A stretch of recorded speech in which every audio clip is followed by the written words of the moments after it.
Again with the governor of Puerto Rico, as they and the U.S. Virgin Islands are recovering from significant damage after Hurricane Maria. It is impossible to overstate the seriousness of the situation on the island. I have never seen any disaster take a toll on an area in my whole lifetime like it has on this one. I asked the governor what was needed. His requests were clear. We are calling on the administration to immediately give Puerto Rico and the Virgin Islands the assistance it needs. We are calling on the president to have all hands on deck and give Puerto Rico and the Virgin Islands the help they need, and do it now. First, Puerto Rico needs additional security presence of at least 1,000 to 1,500 people.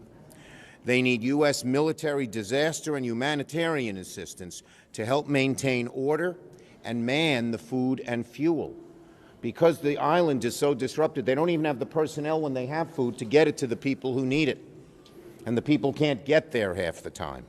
Second, they need additional first responders and all available resources to help restore communications on the island. Many of the cell towers are down. Communications to so many people is remote and gone. Third, they need at least 200 generators right now. They need additional fuel. They need fuel trucks. They don't have any of that. All the overlying power lines, including the main trunk power lines that are above ground, were destroyed. The only people who have power are those who got their power from underground lines. And about the personnel, they are now bivouacking, helicoptering in certain medicines that people depend on. They have to fly them in from far away and then somehow get them to the people who need them. Fourth, they need hundreds of power workers to get the power back up and running. And fifth and lastly, but very importantly, FEMA and the Coast Guard need to get the Roosevelt Roads Naval Station, which is now also an airport, back up and running. They need a port. Our military and our Coast Guard know how to build temporary ports, because while planes can fly a certain amount of goods and food and medicine in, ships can do it much more effectively and efficiently, larger numbers. They need this Roosevelt Roads Naval Station. So they need to get these things done and get them now. Mr. President, these are American citizens. They desperately need our help. We need all hands on deck in every relevant federal agency to help, and help now. Okay, we're ready for your questions. Go ahead.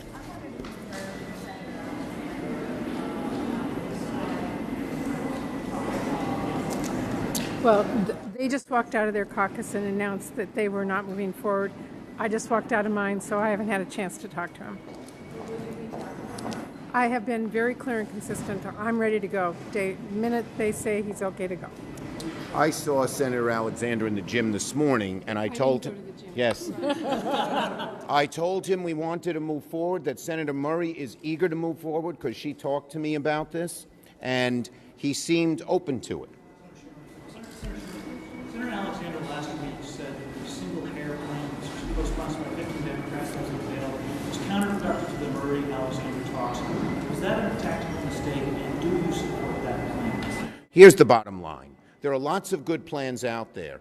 Some Democrats support one, some Democrats support the other. I haven't co-sponsored any of them as of yet. However, there's a big difference between the two parties. Every Democratic plan wants to expand health care, help people, more people get better health care. Every Republican plan wants to cut back on health care. That's the difference between the parties that I hope will change now that this bill has been defeated. As for single payer, I think that was a straw man for them, a very unsuccessful one at that. And the debate showed it last night. The president says that relief efforts are doing well. Wondering if that's your time. I think relief efforts could do a whole lot better. I talked to the governor of Puerto Rico. They need so much. And if we need to pass legislation, we passed Harvey relief within a week of Harvey hitting landfall. I hope we can do the same with Puerto Rico. Leader Schumer.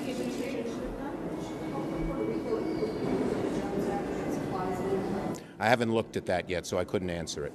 Senator Schumer, Senator Tillis yesterday introduced a bill that he's calling a more conservative approach on DACA for the Dreamers. I was wondering if among Democrats there is discussion about supporting. Well, we're glad that some new Republicans are supporting citizenship, but the bill has a lot of deficiencies, and Senator Durbin will be talking and meeting with Senator Tillis to discuss those. Is the DREAM Act a red line for Democrats? Look, we don't draw lines in the sand, but at the White House, the president said to Leader Pelosi and I that he would support the Durbin Graham bill.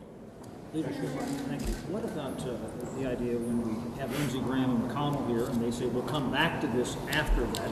That doesn't sound like they are getting off of this idea of repeal and replace. And you have said repeatedly, once they die, I think if they, the reason it failed is because the American people really didn't like it, not just marginally, but by a huge margin. If they go back to it, they're going to find the same situation, and they'll fail again.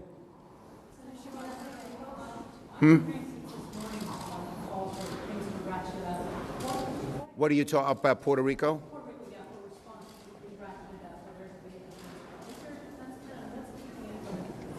I spoke to the governor of Puerto Rico. I asked him his 5 top needs. I've just told you them. We hope the administration can act on those now.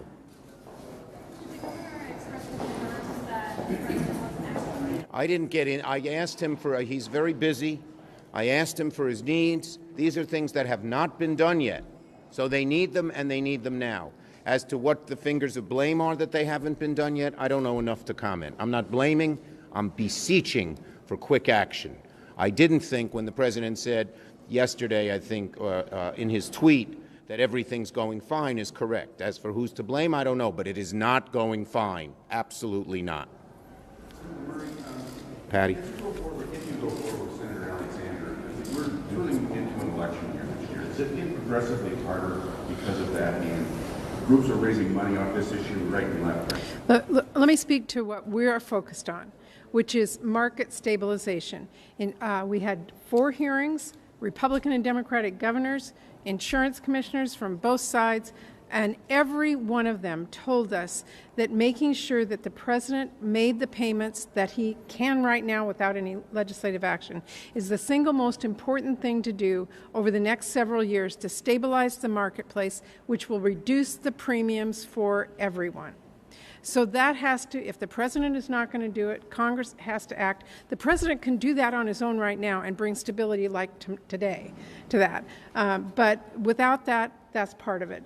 Making sure that we look at several other provisions that allow this to move forward better in states are something else that we can do in the short term. So what Lamar and I are rightfully focused on right now is the short-term stability of the insurance marketplace so that premiums do not go up. And Patty and Lamar are 2 good, terrific negotiators. I believe left to themselves, without anyone putting pressure on them not to do it, it can happen and happen quickly. Okay? Last one. It seems like the Republicans are talking about an approach that uses low interest loans, sort of talking about there's not really enough infrastructure to receive a big infusion of aid. That's why they need personnel. They don't have the infrastructure now. That's why they're calling for actual personnel. They could be military personnel. They could be civilian FEMA personnel. They need a lot more personnel to carry out all the things that need to be done and done quickly. Low-interest loans are down the road. They need help now. Thank you.